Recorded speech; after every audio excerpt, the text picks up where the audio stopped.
जीवन में बहुत से लोगों को इन दैवीय शक्तियों से सहायता मिलती है। हाँ, किसी को कम या ज्यादा हो सकती है। ये सब उन शक्तियों पर आपका विश्वास कितना प्रबल है उस पर निर्भर करता है। आगे हम आपको कुछ ऐसे संकेत बता रहे हैं जिनका मिलना ये पुष्टि करता है कि आपकी सहायता किसी बहुत ही प्रभावशाली दैवीय शक्ति द्वारा की जा रही है। वे लोग जिनकी नींद अक्सर ब्रह्म मुहूर्त के दौरान खुलती है, उनके साथ अक्सर दैवीय शक्तियां मौजूद होती हैं। यदि आपको भविष्य में होने वाली घटनाओं का पूर्वाभास हो जाता है तो आपको ये समझ लेना चाहिए कि दैवीय शक्तियों की आप पर कृपा है। ऐसा देखा गया है कि जो व्यक्ति ज्यादा पूजा पाठ करता है उसे ऐसे संकेत मिलते हैं। मनुष्य जीवन मुश्किलों का दूसरा नाम है, लेकिन ये भी सच है समस्त प्राणियों में मनुष्य ही है जो स्वयं अपनी इस समस्या का समाधान कर सकता है।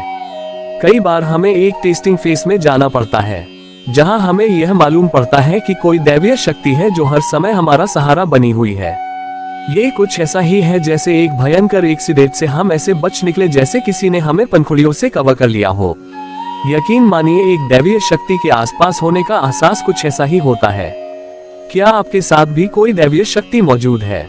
इन संकेतों से आप भी इसकी पहचान कर सकते हैं। शास्त्रों के अनुसार दैवीय शक्तियां सिर्फ उसी व्यक्ति की सहायता करती हैं जिससे दूसरों की तकलीफों का भी एहसास होता है, जो बुराइयों से दूर रहता है, जो नकारात्मक विचारों से दूर रहता है। ऐसे इंसान को जीवन में अक्सर दैवीय शक्तियों की हेल्प मिलती है और उसका आभास भी होता है। आध्यात्मिक दृष्टिकोण के अनुसार वे लोग जिनकी नींद अक्सर ब्रह्म मुहूर्त के दौरान खुलती है, उनके साथ अक्सर दैवीय शक्तियां मौजूद होती हैं।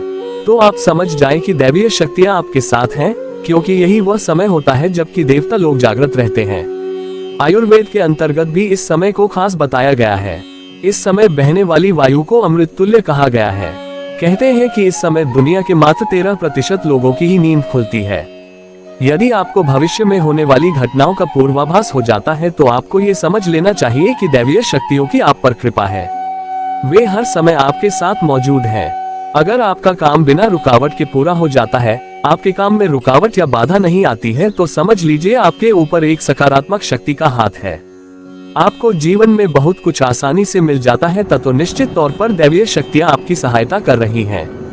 भूमि पर रहते हुए भी कभी कभी आपको यह एहसास हो कि मेरे आसपास बादल या ठंडी हवा की लहर चल पड़ी है, तो आपको ये समझ जाना चाहिए कि कोई अलौकिक शक्ति है जिसने आपको घेरा हुआ है। ऐसा देखा गया है कि जो व्यक्ति ज्यादा पूजा पाठ करता है उसे ऐसे संकेत मिलते हैं। अचानक ही आपको तेज रोशनी दिखाई दे जिसकी कि आप कल्पना भी नहीं कर सकते, या आपको अचानक ही कानों में मधुर संगीत सुनाई दे और आप आश्चर्य करें कि यहाँ आसपास तो कोई संगीत बज ही नहीं रहा। तो आप समझ जाए कि आप दैवीय शक्ति के सानिध्य में हैं। ऐसा अक्सर उन लोगों के साथ होता है जो निरंतर अपने इष्ट देव का ध्यान और मंत्र जाप में लीन रहते हैं। गहरी नींद में सोते हुए अगर आपको लगता है कि किसी ने आपको आवाज दी है और उस आवाज से आपको शांति सी महसूस हुई है, तो वह आवाज किसी और की नहीं बल्कि उस दैवीय शक्ति की जो शायद आपको कोई संदेश देना चाहती है। उस समय आपको हर होने वाली घटना पर नजर रखनी चाहिए। देवी शक्ति का अनुभव क्वारा के मंच पर कई लोगों को होगा, इसमें कोई संदेह नहीं। ये बात तो प्रमाणित है कि इस कलयुग में साक्षात दर्शन किसी को नहीं होते, और अगर किसी को हुए भी होंगे तो वह इस मंच पर नहीं लिखेगा। अब आते हैं दूसरी बात पर। देवी शक्ति को महसूस करने वाले लोग उसको अलग अलग रूप में जानते हैं, जैसे कभी किसी भारी मुसीबत से बचना, किसी दुर्घटना से बचना इत्यादि, या किसी को सपने में देवी दिखाई देना। मुझे तो अपने घर में अपनी पत्नी के अंदर ही देवी के दर्शन हो जाते हैं। आप सोच रहे होंगे वह तो हर आदमी को अपनी पत्नी देवी ही लगती है। हाँ, ये बात तो है, पर यहाँ पर मैं दूसरी बात कहना चाहता हूँ। दरअसल हर नवरात्रों में मेरी पत्नी जब पहले नवरात्रे में माताजी का ध्यान करती है तो उस पर देवी शक्ति आ जाती, और यह बात मुझे पहले से मालूम होती है। इसलिए मैं हाथ जोड़कर उस शक्ति को सम्मान देता हूँ और जो जो मेरी पत्नी देवी रूप में मुझे निर्देश देती है उसका पालन करने के लिए सहमति देता हूँ। ऐसा कई बार ऐसा हुआ है जब मेरी पत्नी ने मुझे कई तरह की ऊपरी हवाओं से बचाया है। कई बार मेरी पत्नी ने काली दाल और चावल मेरे सर के ऊपर से उतारकर उस चीज को भगाया है, और कई पड़ोस के बच्चों को भी ठीक किया है।